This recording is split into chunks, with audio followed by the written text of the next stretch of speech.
पटना की कोचिंग मंडी हो या दिल्ली की कोचिंग मंडी, उसमें भीड़ और क्रेडिट का खेल खेला जाता है। उसको समझेंगे आज। इस बिजनेस में क्या होता है, सरकारी परीक्षाओं जैसे दरोगा, सिपाही, एसएससी और नीट का रिजल्ट आते ही पटना से लेकर दिल्ली तक क्रेडिट लूटने की दौड़ मच जाती है। एक ही छात्र 4 जगह पोस्टर लग जाता है। कोई छात्र अगर सिलेक्ट हो जाता है तो प्री परीक्षा कहीं से पास की जाती है, मेंस की तैयारी कहीं से की जाती है, टेस्ट सीरीज किसी तीसरी जगह से लिया जाता है, इंटरव्यू गाइडेंस चौथे जगह से। इस प्रकार 10 कोचिंगों में उसके फोटो छपते हैं।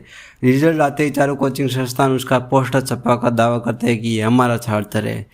क्रेडिट क्यों जरूरी है? क्योंकि भारत में अभिभावकों छात्र सिर्फ नतीजे देखकर ही एडमिशन लेते हैं। जिस कोचिंग के पोस्टर पर जितने ज़्यादा दरोगा या अफसर चमकेंगे उसकी साख उतनी ही बड़ी होगी। इसलिए खान सर और ज्ञान बिंदु कोचिंग के बीच की लड़ाई भी इसी क्रेडिट को लेकर थी कि बिहार पुलिस परीक्षा में असली सिलेक्शन किसके यहाँ से हुआ।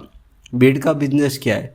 कोचिंग इंडस्ट्री का एक कड़वा नियम है कि भीड़ ही भीड़ को खींचती है। जिस हॉल में 500 बच्चे ठूस ठूस के भरे हो और बाहर खड़ा नया बच्चा सोचता है अगर इतने सारे बच्चे पढ़ रहे हैं तो ये सबसे बेस्ट होगा, भले ही उस कोचिंग में पीछे बैठे बच्चे को बोर्ड नहीं दिखाई दे रहा हो या टीचर की आवाज़ ना साफ सुनाई दे रही हो। क्वांटिटी बनाम क्वालिटी का गेम है। अब इस बिजनेस इस बात पर नहीं चलता कि आपने कितने बच्चों को व्यक्तिगत रूप से ध्यान देकर पढ़े है। बिजनेस इस बात पर चलता है कि आपने इस एक बैच में कितने हज़ार बच्चे बैठे हैं, ऑनलाइन ऐप पर कितने लाख डाउनलोड हुए हैं।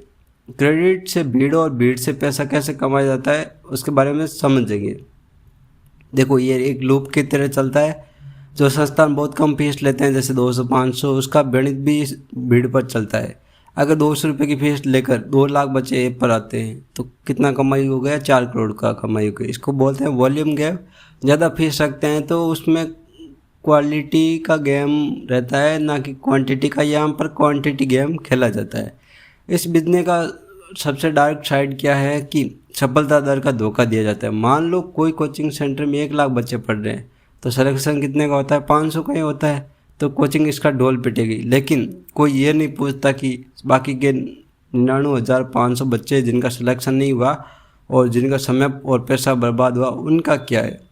क्या आपको थोड़ा सा कम बच्चों का एडमिशन लेना चाहिए था, या फिर आप अपना पैसा कमाने का उद्देश्य रखते हैं? और छात्रों का इस्तेमाल भविष्य के देश निर्माण के तौर पर नहीं देखा जाता, उनको वोट बैंक ग्राहक के रूप में देखा जाता है। जब तक छात्रों को इस भीड़ का सदस्य बनाकर तालियां बजाता रहेगा और रील शेयर करता रहेगा और इनका क्रेडिट और भीड़ का बिजनेस चलता रहेगा और बच्चे का भविष्य कुछ नहीं होने वाला। क्योंकि बच्चा ये सोच कर नहीं देखता कि इस टीचर को पढ़ाना आता है कि नहीं आता है, वो देखता है कि उसके पास भीड़ कितनी है। और भीड़ देखोगे तो पानीपुरी वाले के पास भी भीड़ ज़्यादा है तो कोचिंग वाले क्यों जाते हो, वहीं पानीपुरी वाले के पास खड़े हो जाओ। तो भीड़ से डिसाइड नहीं होता, मार्केटिंग की वजह से भीड़ ज़्यादा हो सकती है। लेकिन क्वालिटी चीज़ तो आपको खुद को ही देखना पड़ेगा कि कौन सा कोचिंग अच्छा पढ़ा रहा है, कौन सा नहीं पढ़ा रहा है।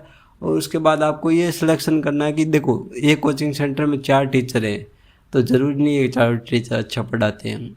एक टीचर अच्छा पढ़ाता है, बाकी 2 टीचर अच्छा ना पढ़ाए, एक एवरेज पढ़ाए, तो एक टीचर इसका पढ़ लो और बाकी का दूसरे का कोचिंग का देख लो। कोशिश करो यूट्यूब से पढ़ लो। क्यों रखना है? थोड़ा सा यूट्यूब पर क्या होता है कि तकलीफ होती है पढ़ने में, लेकिन एक बार आप सेटलमेंट कर लोगे।